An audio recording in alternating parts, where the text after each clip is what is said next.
Luckily, the state has a plan. Its centerpiece is a series of levees across the coast of Louisiana. That's great news if you live north of the levee. But if you live to the south, you're out of luck. We're on our way to Ile de Jean Charles. It's a tiny island that many people believe it's already too late to save. This is the only road that leads in and out of there. And it's a scary drive. There's water on both sides. It feels like you're driving in the middle of the ocean.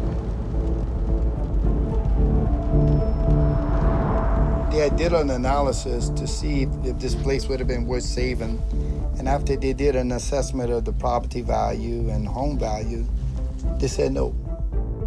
As more and more of the island is being lost to the incoming ocean, its population has dwindled down to just under 100 people. Chris's family has lived on Ile de Jean Charles for over 200 years. He's been weathering major storms and hurricanes his whole life.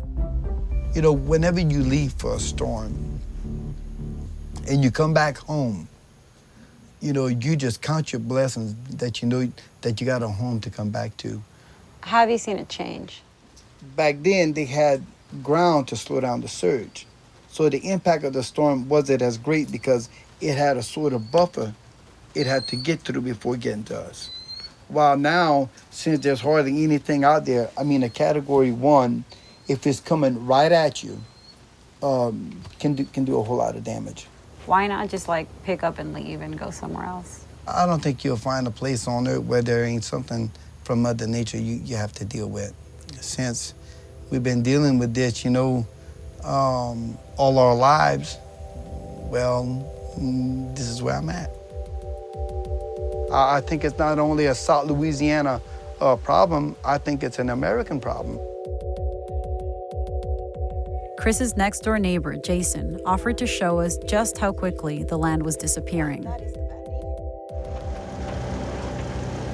A lot of the GPSs has our addresses on the main road up there. Back there? Uh-huh. Wow. And like when people come to visit that has not been here, they're like, oh, okay, where's your house? This is all water. Has it affected the fishing? I mean, oh yeah. What kinds of things have affected or have some kind of impact in what you do? Like me personally, I fish oysters. A lot of my family shrimp. All of that got affected. It's a third of what it used to be, maybe. When I was a kid, you had to worry about alligators. Now we got to worry about sharks. You think your son's kids are going to be able to see this place? I'm hoping so. I really hope so. I don't want to be the one to tell them stories. I want to be the one taking them out here fishing. Are they doing anything, the oil and gas industry, to help with the effects of the land loss? I think they should. They help create the problem. They just have to be the one to help fix it. The state's plan to save the coast will cost an estimated $50 billion. Where that money will come from is still unclear. Is there any possibility of seeing the industry pay for more of the restoration efforts? Well, I think you're always going to see the industry be an active part of it. Again, when times are good, there frankly is quite a bit of money floating around that's available. Right now it's certainly hard on everybody. It's hard on the economy, it's hard on the industry. The bright spot is consumers are getting a great price for gasoline at the pump right now. Louisiana's erosion is only accelerating. Climate change is predicted to bring sea level rise and stronger storms, drowning what little marshlands are left. The natural barrier that took almost 7,000 years to build could be lost in a single lifetime. My daddy says the oil field started it and Mother Nature's finishing it.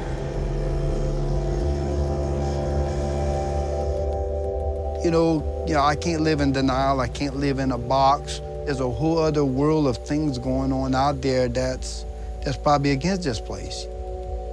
It may not look like much, but we're still here. We don't want to see the end of it.